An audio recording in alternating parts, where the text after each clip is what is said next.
কোনো দেশের নির্বাচন ব্যবস্থা ধ্বংস হয়ে গেলে সেখানে গণতান্ত্রিক মূল্যবোধে জবাবদিহিতার যে সংস্কৃতি তার ছিটেফোঁটাও থাকে না। ফলে একজন শাসক নিজেকে একনায়কতান্ত্রিক মনোভাব পোষণ করতে থাকেন।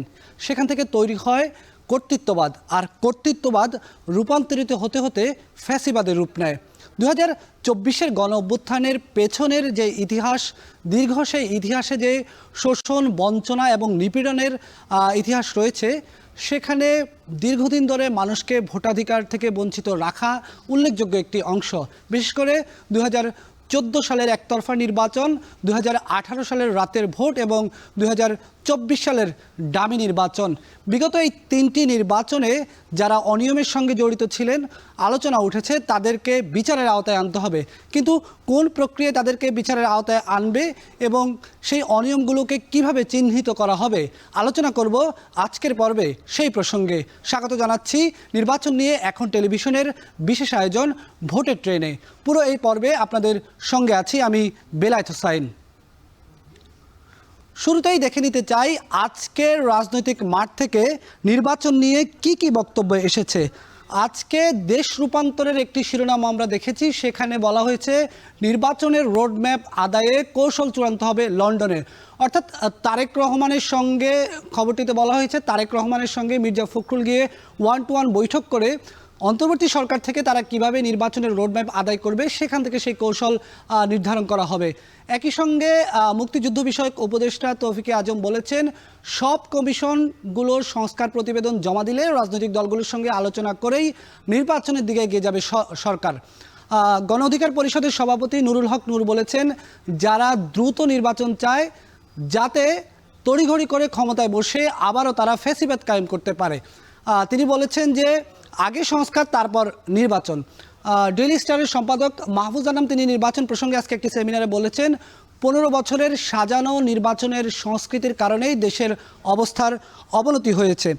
এর বাইরেও আজকে রাজনৈতিক অঙ্গনে নির্বাচন নিয়ে আরও বেশ কিছু আলোচনা হয়েছে। তো এই ছিল আজকের রাজনৈতিক আলাপন। আমরা শুরুতেই বলেছিলাম বিগত তিনটি নির্বাচনের অনিয়ম কিভাবে চিহ্নিত হবে এবং যারা অনিয়মের সঙ্গে জড়িত তাদেরকে কিভাবে বিচারের আওতায় আনা হবে সেই প্রসঙ্গে আমরা আলোচনা করব। আলোচনার জন্য আমাদের সঙ্গে যুক্ত হয়েছেন নির্বাচন ব্যবস্থা সংস্কার কমিশনের সদস্য, নির্বাচন কমিশনের সাবেক অতিরিক্ত সচিব, নির্বাচন বিশ্লেষক জেসমিন টুলি। টুলি আপা, আপনার কাছে একটু জানতে চাই, আপনিও বলেছেন যে 2014 সালের নির্বাচন, 2018 এবং 2024 সালে যে তিনটি নির্বাচন, এই তিনটি নির্বাচনে ব্যাপকভাবে অনিয়ম হয়েছে, বাংলাদেশের মানুষের ভোটাধিকার থেকে বঞ্চিত করা হয়েছে। তো এই নির্বাচনগুলোর অনিয়মের ব্যাপারে জড়িতদের প্রশ্ন উঠছে যে তাদেরকে আইনের আওতায় নিয়ে আসতে হবে। কিভাবে সেটি আইনের আওতায় না আনা যায় এখন পর্যন্ত সেই প্রক্রিয়া কিন্তু আমরা দেখিনি, যদি একটু আপনি বলতেন।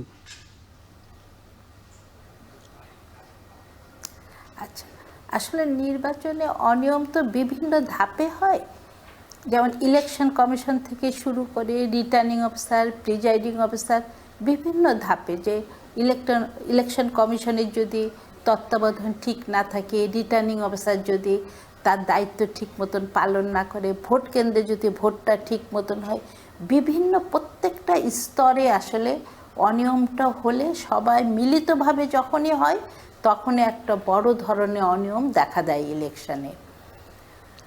এদের আসলে যদি 14 সালের নির্বাচনে যেমন ছিল একটা বিনা প্রতিদ্বন্দ্বিতার নির্বাচন, ওটা যদি তাৎক্ষণিকভাবে কেন বিনা প্রতিদ্বন্দ্বিতায় এত অধিক সংখ্যক আসনে নির্বাচন হলো চিহ্নিত করে, যদি কি কারণে কাদের দোষে হয়েছে, এটাকে পলিটিক্যাল পার্টির সাথে ইনভলভ ছিল না রিটার্নিং অফিসারের ইনভলভ ছিল, বা এই নির্বাচন এত অধিক সংখ্যা হওয়ার কারণে নির্বাচনের বৈধতা নিয়ে কি প্রশ্ন তোলা সেই সময়ে যেত কিনা বা ওটা বাতিল করা যেত কিনা।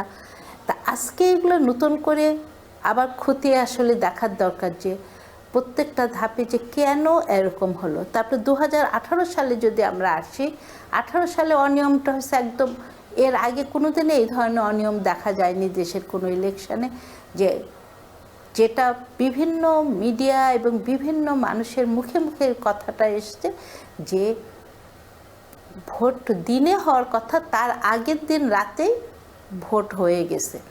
এর সপক্ষে প্রমাণাদি, এর সপক্ষে কারা জড়িত ছিল, কোন কোন কেন্দ্র, কোন কোন আসনে কোথায় কোথায় তার পরিমাণ, এই সমস্ত কিছু আসলে চিহ্নিত করা দরকার। তারপর যেসব স্টেজে অনিয়মগুলো হয়েছে সেই সব স্টেজ থেকে শুরু করে ইলেকশন কমিশনের তদারকির কী ঘাটতি ছিল, তাদের থেকে কি কোনো নির্দেশ ছিল, বা সরকার দলীয় সরকারের অধীনে নির্বাচন হওয়ার কারণে কি সরকার তাদের উপর চাপ সৃষ্টি করেছিল, এই জিনিসগুলো আসলে চিহ্নিত করা তখনই সম্ভব।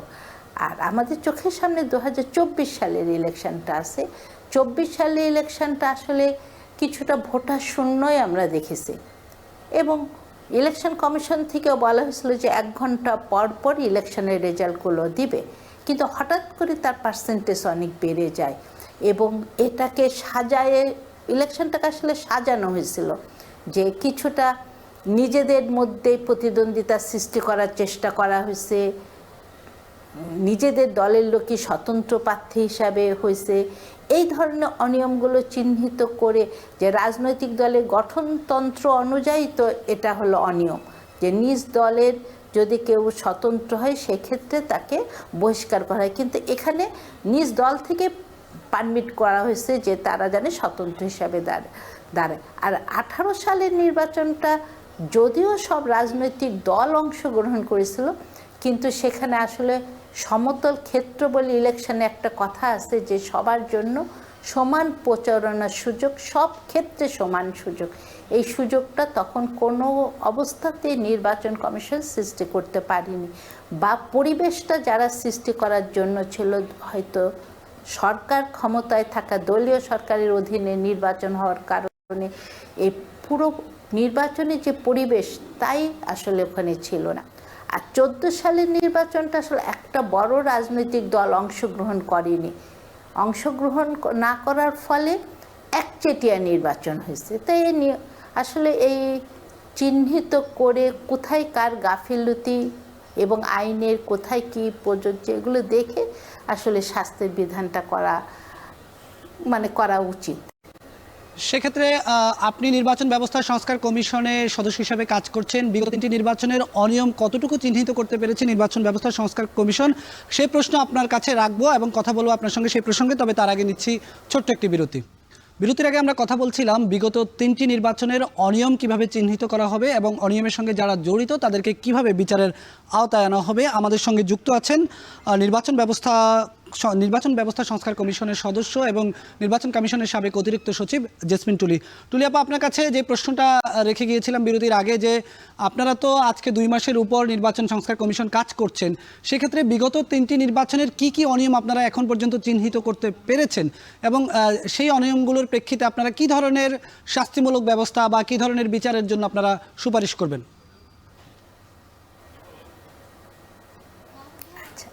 আসলে আমাদের দেশে কোনো সময় দলীয় সরকারের অধীনে নির্বাচন সুষ্ঠু হয়নি। শুধু যে এই পরপর 3টা ইলেকশন তা না, এই 3টা ইলেকশনে ব্যাপক অনিয়ম হয়েছে, কিন্তু এর আগেও যতগুলো দলীয় সরকারের অধীনে হয়েছে কোনো নির্বাচনই ঠিক হয়নি। তা সংস্কার কমিশন যেটা করছে যে যেহেতু দলীয় সরকারের অধীনে নির্বাচন হয় না, তার মানে নির্বাচনকালীন একটা নির্দলীয় সরকারের প্রয়োজন। এই নির্দলীয় সরকার হলে তখন দেখা যাবে যে অনেক ক্ষেত্রে অনিয়মগুলো করলেও তা রোধ করা যাবে। তো কীভাবে সেটা যেমন হবে যে প্রশাসন, আমাদের আসলে প্রশাসন এতই দলীয়করণ, যারা নির্বাচনের দায়িত্বে ছিল হয়তো তারা দলের প্রভাবের বাইরে যে কাজ করার মতন দুঃসাহস দেখাতে পারেনি, সেই কারণে নির্বাচনগুলো যেমন কুলুষিত হয়েছে, নষ্ট হয়েছে। তা আইন করে সব কিছু কিন্তু বন্ধ করা যায় না, তারপরেও একটা সিস্টেমের মধ্যে চললে, যে যদি এটা কেয়ারটেকার সরকারের অধীনে হয় বা নির্দলীয় সরকারের অধীনে নির্বাচনগুলো অনুষ্ঠান করা হয়, তাহলে যেমন আমরা 14 সালের কথা বলি, বিনা প্রতিদ্বন্দ্বিতায় হয়ে গেছে। তার মানে দেশের অর্ধেকের বেশি ভোটারই তাদের ভোটাধিকার প্রয়োগ করতে পারেনি। এই ক্ষেত্রে যদি না ভোটের বিধানটা সংযুক্ত করা যায়, তাহলে কেউ এরকম বিনা প্রতিদ্বন্দ্বিতায় একদম নির্বাচন হয়ে যাওয়ার সম্ভাবনা খুব কম। এই একটা সিস্টেম যে না ভোটের। আর একটা আছে যে আমাদের জাতীয় সংসদের আসন হলো 350টা, 300 সাধারণ আসন আর 50টা হলো সংরক্ষিত মহিলা আসন। তা সংরক্ষিত মহিলা আসনগুলো আসলে যেভাবে নির্বাচন হয় জাস্ট দলের লোক তাদের পছন্দ মতন প্রার্থী দিয়ে দেয়। তা এখানে যদি হয় সরাসরি ভোটের মাধ্যমে করা, অথবা ইলেকশনটা কেমন হবে এখনও এটা মীমাংসিত হয়নি যে ইলেকশনটাকে আসলে সিম্পল মেজরিটি সিস্টেমেই থাকবে না এটা হলো পিআর সিস্টেমে যাবে, প্রফেশন রিপ্রেজেন্টেটিভ সিস্টেমে।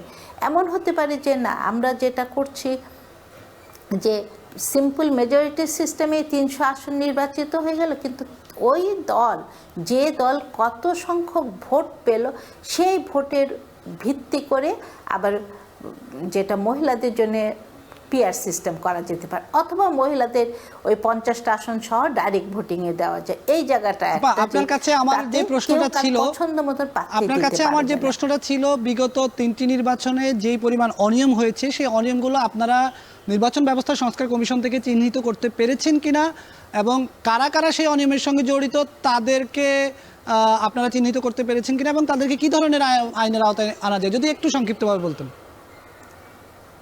না, আচ্ছা, আসলে আমরা তো বিচারের আওতায় কাউকে না, আমরা হলো যেটা ইলেকশনের ব্যবস্থা সংস্কার করা, মানে কিভাবে কোন ব্যবস্থা চালু করলে ইলেকশনটা সঠিক হবে। যেমন বিপুল সংখ্যক লোক যেন ভোটাধিকার থেকে বঞ্চিত না হয়ে যায়, যারা পোস্টাল ব্যালটটাকে সহজ করে দেওয়া, তারপরে যারা নির্বাচনের দায়িত্ব পালন করছে তারা যেন কোনো অবস্থাতেই দলীয় প্রভাবের মানে কোনো দলবাজি না করতে পারে, এই জিনিসগুলোর পর কাজ করছে। আসলে আমরা ঠিক বিচারের আওতায় আনার জন্য কি করা যাবে আমরা কিন্তু ওই দিকে কাজ করছি না, আমরা ইলেকট্রাল সিস্টেমটাকে ঠিক করা, মানে সংস্কার করে জানে তার সিস্টেমগুলো ঠিক করা। যেমন রিটার্নিং অফিসার নিয়োগের ক্ষেত্রে সবসময় যেমন জেলা প্রশাসক হয়, যদি ইলেকশন কমিশন তার নিজস্ব কর্মকর্তা বা মিক্সড করে কর্মকর্তা দিয়ে সঠিকভাবে ইলেকশন তুলতে পারে।